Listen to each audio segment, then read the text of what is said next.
Hi ವೀಕ್ಷಕರೇ, ಎಲ್ಲರಿಗೂ ನಮಸ್ಕಾರ. ನೋಡಿ, ಇಂದು ಬುಧವಾರ ಮಾರ್ಚ್ 26ರಂದು ಕರ್ನಾಟಕದ 29 ಜಿಲ್ಲೆಗಳ ಪ್ರತಿಯೊಂದು ಫಲಾನುಭವಿಗಳಿಗೆ ಸರ್ಕಾರ 6,000 ಹಣನ ಜಮಾ ಮಾಡ್ತಾ ಇದ್ದು, ಈ 6,000 ಹಣದಲ್ಲಿ ಗೃಹಲಕ್ಷ್ಮಿ ಯೋಜನೆಯ 4,000 ಹಣ, ಅದೇ ರೀತಿ ಅನ್ನಭಾಗ್ಯ ಯೋಜನೆಯ ಕಳೆದ 5 ತಿಂಗಳ 2,000 ಹಣ, ಒಟ್ಟಾರೆ 6,000 ಹಣನ 29 ಜಿಲ್ಲೆಗಳಿಗೆ ಸರ್ಕಾರ ಜಮಾ ಮಾಡ್ತಾ ಇದೆ. ಅದೇ ರೀತಿ ಈ 6,000 ಹಣಕ್ಕೆ ಸರ್ಕಾರ 5 ಹೊಸ ನಿಯಮಗಳನ್ನ ಕೂಡ ಜಾರಿಗೆ ತಂದಿದೆ. ಹಾಗಾದರೆ ಬನ್ನಿ ಆ ಒಂದು ಮಾಹಿತಿ ಏನು ಅಂತ ನಾನು ನಿಮಗೆ ತಿಳಿಸ್ಕೊಡ್ತಾ ಇದ್ದೀನಿ.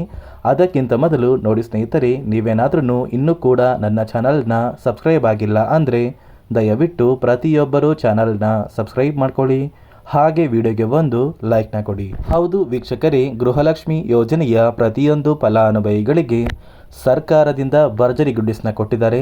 ನಿಮ್ಮ ಬ್ಯಾಂಕ್ ಖಾತೆಗೆ ಸರ್ಕಾರ 6,000 ಹಣನ ಜಮಾ ಮಾಡ್ತಾ ಇದೆ. ಗೃಹಲಕ್ಷ್ಮಿ ಯೋಜನೆಯ 2 ತಿಂಗಳ 4,000 ಹಣ ಅಂದರೆ ಜನವರಿ ಮತ್ತು ಫೆಬ್ರವರಿ ತಿಂಗಳ 4,000 ಹಣ, ಅದೇ ರೀತಿ ಅನ್ನಭಾಗ್ಯ ಯೋಜನೆಯ ಕಳೆದ 5 ತಿಂಗಳ ಪೆಂಡಿಂಗ್ ಇರುವಂತಹ 2,000 ಹಣ, ಒಟ್ಟಾರೆ 6,000 ಹಣನ ಪ್ರತಿಯೊಂದು ಫಲಾನುಭವಿಗಳಿಗೆ ಸರ್ಕಾರ ಜಮಾ ಮಾಡ್ತಾ ಇದೆ. ನೀವು ಈ 6,000 ಹಣನ ಪಡಿಬೇಕು ಅಂದರೆ ಪ್ರತಿಯೊಂದು ಫಲಾನುಭವಿಗಳಿಗೆ 5 ನಿಯಮಗಳ ಆಧಾರದ ಮೇಲೆ ನಿಮ್ಮ ಬ್ಯಾಂಕ್ ಖಾತೆಗೆ 6,000 ಹಣ ಜಮಾ ಆಗಲಿದೆ. ಹಾಗಾದರೆ ಆ ನಿಯಮಗಳು ಏನು ಅಂತ ಕೂಡ ತಿಳಿಸ್ಕೊಡ್ತೀನಿ. ಅದಕ್ಕಿಂತ ಮೊದಲು ಇಂದು ಬುಧವಾರ ಮಾರ್ಚ್ 26ರಂದು ಕರ್ನಾಟಕದ ಯಾವ 28 ಜಿಲ್ಲೆಗಳಿಗೆ ಸರ್ಕಾರ 6,000 ಹಣನ ಜಮಾ ಮಾಡ್ತಾ ಇದೆ ಅಂದರೆ, ಮೊದಲಿಗೆ ಬೆಂಗಳೂರು ನಗರ, ಬೆಂಗಳೂರು ಗ್ರಾಮಾಂತರ, ರಾಮನಗರ, ಚಿಕ್ಕಬಳ್ಳಾಪುರ, ಚಿತ್ರದುರ್ಗ, ದಾವಣಗೆರೆ, ಕೋಲಾರ, ಶಿವಮೊಗ್ಗ, ತುಮಕೂರು, ಬಳ್ಳಾರಿ, ಬೀದರ್, ಕಲಬುರಗಿ, ಕೊಪ್ಪಳ, ರಾಯಚೂರು, ಯಾದಗಿರಿ, ವಿಜಯನಗರ, ಬಾಗಲಕೋಟೆ, ಬೆಳಗಾವಿ, ವಿಜಯಪುರ, ಧಾರವಾಡ, ಗದಗ, ಹಾವೇರಿ, ಉತ್ತರ ಕನ್ನಡ, ಚಾಮರಾಜನಗರ, ಚಿಕ್ಕಮಗಳೂರು, ದಕ್ಷಿಣ ಕನ್ನಡ, ಹಾಸನ, ಕೊಡಗು, ಮಂಡ್ಯ, ಮೈಸೂರು ಮತ್ತು ಉಡುಪಿ, ಈ 29 ಜಿಲ್ಲೆಗಳ ಪ್ರತಿಯೊಂದು ಫಲಾನುಭವಿಗಳಿಗೆ ಸರ್ಕಾರದಿಂದ ಮಾರ್ಚ್ 26 ಬುಧವಾರದಿಂದ ಗೃಹಲಕ್ಷ್ಮಿ ಯೋಜನೆಯ 2 ತಿಂಗಳ 4,000 ಹಣ, ಅದೇ ರೀತಿ ಅನ್ನಭಾಗ್ಯ ಯೋಜನೆಯ 5 ತಿಂಗಳ ಪೆಂಡಿಂಗ್ ಇರುವಂತಹ 2,000 ಹಣನ ಜಮಾ ಮಾಡ್ತಾ ಇದ್ದು, ಆದಷ್ಟು ಬೇಗ ಮಾರ್ಚ್ ತಿಂಗಳು ಮುಗಿಯುವಷ್ಟರಲ್ಲಿ ಪ್ರತಿಯೊಂದು ಫಲಾನುಭವಿಗಳು ನಿಮ್ಮ ಬ್ಯಾಂಕ್ ಖಾತೆಗೆ ಈ 6,000 ಹಣನ ಪಡ್ಕೋತೀರಾ. ಅದೇ ರೀತಿ ನಿಮ್ಮ ಬ್ಯಾಂಕ್ ಖಾತೆಗೆ 6,000 ಹಣ ಜಮಾ ಆಗಬೇಕು ಅಂದರೆ ಸರ್ಕಾರ ಪ್ರತಿಯೊಂದು ಫಲಾನುಭವಿಗಳಿಗೆ 5 ಹೊಸ ನಿಯಮಗಳನ್ನ ಜಾರಿಗೆ ತಂದಿದೆ. ಈ ನಿಯಮಗಳನ್ನ ಪಾಲಿಸಿದರೆ ಮಾತ್ರ ನಿಮ್ಮ ಬ್ಯಾಂಕ್ ಖಾತೆಗೆ 6,000 ಹಣ ಜಮಾ ಆಗೋದು.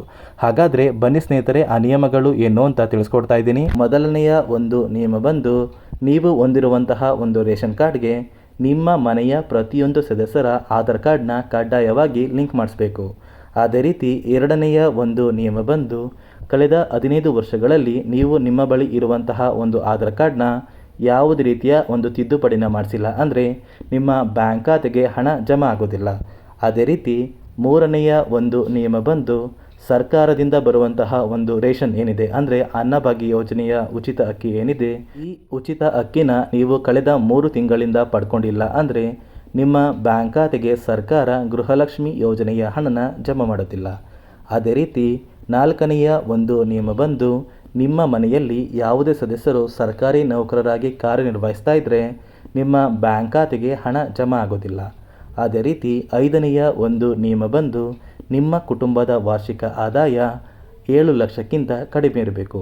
ಒಂದು ವೇಳೆ 7 ಲಕ್ಷಕ್ಕಿಂತ ಜಾಸ್ತಿ ಇದ್ದರೆ ನಿಮ್ಮ ಬ್ಯಾಂಕ್ ಖಾತೆಗೆ ಹಣ ಜಮಾ ಆಗೋದಿಲ್ಲ. ಇಂದು ಬುಧವಾರ ಮಾರ್ಚ್ 26ರಂದು ಕರ್ನಾಟಕದ 29 ಜಿಲ್ಲೆಗಳ ಪ್ರತಿಯೊಂದು ಫಲಾನುಭವಿಗಳಿಗೆ ಸರ್ಕಾರ ಗೃಹಲಕ್ಷ್ಮಿ ಯೋಜನೆಯ 4,000 ಹಣ, ಅದೇ ರೀತಿ ಅನ್ನಭಾಗ್ಯ ಯೋಜನೆಯ 2,000 ಹಣನ ಜಮಾ ಮಾಡ್ತಾ ಇದ್ದು, ಒಟ್ಟಾರೆ 6,000 ಹಣ ಪ್ರತಿಯೊಂದು ಫಲಾನುಭವಿಗಳಿಗೆ ಜಮಾ ಆಗಲಿದೆ.